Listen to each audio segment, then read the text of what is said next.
Ayodhya terasa hening malam itu. Rasanya bahkan cahaya rembulan pun berjinjit. Dari puncak kuil hingga atap istana kerajaan, setiap sudutnya diterangi oleh nyala pelita. Di dalam pelita ada minyak samin, di dalam minyak ada sumbu, dan di dalam sumbu itu ada nama Rama. Kereta-kereta kuda kerajaan telah siap, untayan bunga telah dirangkai, dan para murid telah menyelesaikan pengaturan panggung. Dasarata merasa bahagia. Wajah Kausalya bersinar penuh seri, dan Sita dalam diam meletakkan bunga di kaki Rama. Inilah saat yang telah mereka nantikan selama bertahun-tahun, yakni penobatan Rama. Namun di saat yang sama, sebuah kisah lain sedang terungkap, sebuah kisah yang jauh dari cahaya. Di dalam istana kerajaan, Kekayi berada di kamarnya, dikelilingi oleh aroma kayu cendana, namun hatinya gelisah. Dan kemudian, tanpa ketukan, pintu pun terbuka. Manthara masuk. Ia berjalan pincang, langkahnya lambat, tapi di bibirnya tidak ada kata-kata, yang ada hanyalah api. Manthara berkata, besok Rama akan dinobatkan menjadi raja. Dan Bharata? Dia ada di Kekaya. Kekayi menjawab, lalu kenapa? Rama dicintai semua orang, aku pun menyayanginya. Manthara terdiam sejenak. Lalu, ia mendekat dan berbisik. Saat Rama menjadi raja, Kausalya akan menjadi ibu suri. Dan kau? Kata-katanya sederhana, tapi terasa seolah racun yang dibungkus dalam kain sutra. Ia telah menanam sebuah benih tentang janji, kekuasaan, dan rasa tidak aman. Kekayi terpana. Ia berbalik dan menatap Manthara. Namun dalam tatapannya, bukan seorang ibu yang terbangun, melainkan seorang ratu.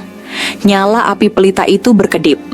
Dan di hadapannya, pikiran Kekayi pun ikut goyah. Manthara berkata, sekaranglah waktunya untuk meminta janji itu. Kalau tidak, semuanya akan terlambat. Dan pada malam itu juga, saat seluruh Ayodhya bersinar terang dengan pelita, Kekayi duduk di kamarnya setelah mantap dengan keputusannya. Sebelum pagi menjelang, arah dari sebuah zaman telah berubah. 14 tahun pengasingan untuk Rama, kerajaan Ayodhya untuk Bharata. Ini bukanlah permintaan biasa. Ini adalah awal dari sebuah alur cerita yang akan mengarah pada kisah terbesar di zaman Treta Yuga. Matahari sedang terbit. Garis jingga keemasan mulai turun menyinari atap Ayodhya. Di dalam istana, sangkakala terakhir untuk penobatan kerajaan akan segera dibunyikan.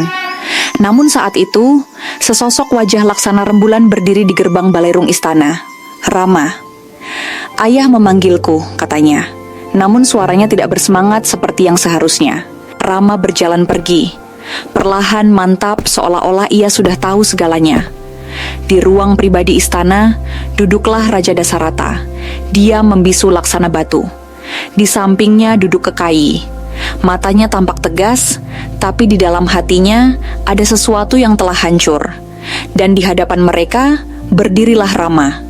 Rendah hati, tegap, dengan pancaran cahaya yang sama di dahinya, yang bahkan bisa mendinginkan api. Kekayi berkata, Bharata harus dinobatkan, dan Rama harus pergi ke hutan selama 14 tahun. Tulsidas menulis, mendengar kata-kata kasar Kekayi, sang Raghunandan yang sederhana dan lembut menjawab, Bunda, Rama tidak menginginkan kerajaan. Ia lebih menghargai janji ayahnya daripada nyawanya sendiri. Rama membungkuk dan menyentuh tanah, dan ia berkata, kewajiban lebih besar dari kerajaan, dan kewajiban lebih besar dari sabda ayah. Aku akan pergi ke hutan. Saat itu Sita muncul. Langkahnya selembut kelopak mawar, namun matanya menyimpan aliran gangga yang tak tergoyahkan. Di mana Rama tidak ada, di situ Sita tidak akan berada, katanya. Laksmana mengangkat busurnya dan berkata, Kakanda, pengabdianku kepadamu kini akan berlanjut di hutan. Tanpa kereta kuda, tanpa tunggangan. Hanya kaki, keyakinan, dan kewajiban. Hanya bayangan dari 3 langkah yang perlahan meninggalkan Ayodhya. Dari atap-atap istana, para wanita memandang. Tapi bukan doa restu hari ini, hanya air mata yang jatuh dari mata mereka. Hari ini, ia telah menjejakkan kakinya di jalan menuju hutan. Dan Ayodhya tertinggal di belakang. Tapi ini bukanlah pengasingan. Dari sinilah Ramayana dimulai. Kewajiban memilih hutan agar kita bisa memilih kewajiban. Pada malam hari, pelita menyala di istana Ayodhya, tapi tak ada cahaya di dalamnya. Di singgasana kerajaan duduklah Raja Dasarata, tapi matanya tidak lagi seperti mata singa, juga tidak memancarkan seri. Ia hanya menggumamkan satu nama, Rama, Rama, Rama. Sepertinya kata-kata itu telah menjadi satu-satunya alunan melodi yang tersisa dalam hidupnya. Istana Kerajaan Henning. Para ratu terpana, para menteri terdiam. Dan Kekayi yang bertanggung jawab atas semua ini, kini juga merasa gelisah. Tapi Dasarata tidak bisa lagi mengatakan apapun kepada siapapun. Yang menyiksa hatinya hanyalah perpisahan dengan Rama. Guru Vasista tiba. Tabib istana pun datang. Para menteri memberikan obat-obatan. Namun Dasarata hanya mengucapkan satu kata, Rama, lalu kembali terdiam. Bukan aku yang menyuruh Rama ke hutan, tapi ia tetap pergi. Bukan karena perintahku, ada yang menawarkan air, ada yang menawarkan bubuk cendana, ada yang mencoba mengisi udara dengan lantunan ayat-ayat Weda. Tapi tatapan Dasarata tetap terpaku, menatap kehampaan. Rama telah pergi dari pandanganku, tapi bagaimana ia akan pergi dari jiwaku? Dan pada saat itu juga, seolah kenangan berubah menjadi nyata. Semua turun di hadapan mata Dasarata. Rama kecil di pangkuannya. Laksmana berlari di belakang dengan busur di tangannya. Sita mempersembahkan baktinya di kaki Rama. Dan kemudian adegan yang sama, keberangkatan ke hutan. Rama mengganti pakaiannya. Kesetiaan Sita yang tak tergoyahkan. Pengorbanan Laksmana yang tanpa rasa takut. Tidak, aku tidak menginginkan semua ini. Dasarata kini bergumam lirih. Aku buta, aku tidak bisa melihat saat itu. Ketika aku mendengarkan kata-kata seorang wanita dan kehilangan permata hatiku. Kegelapan malam yang pekat telah turun menyelimuti istana. Dasarata tidak lagi menyebut nama Rama, karena ia tidak bisa lagi berbicara. Lalu, untuk yang terakhir kalinya, ada sebuah getaran di bibirnya. Rama, dan kata itu pun laksana pelita yang menyala sesaat lalu padam dengan tenang.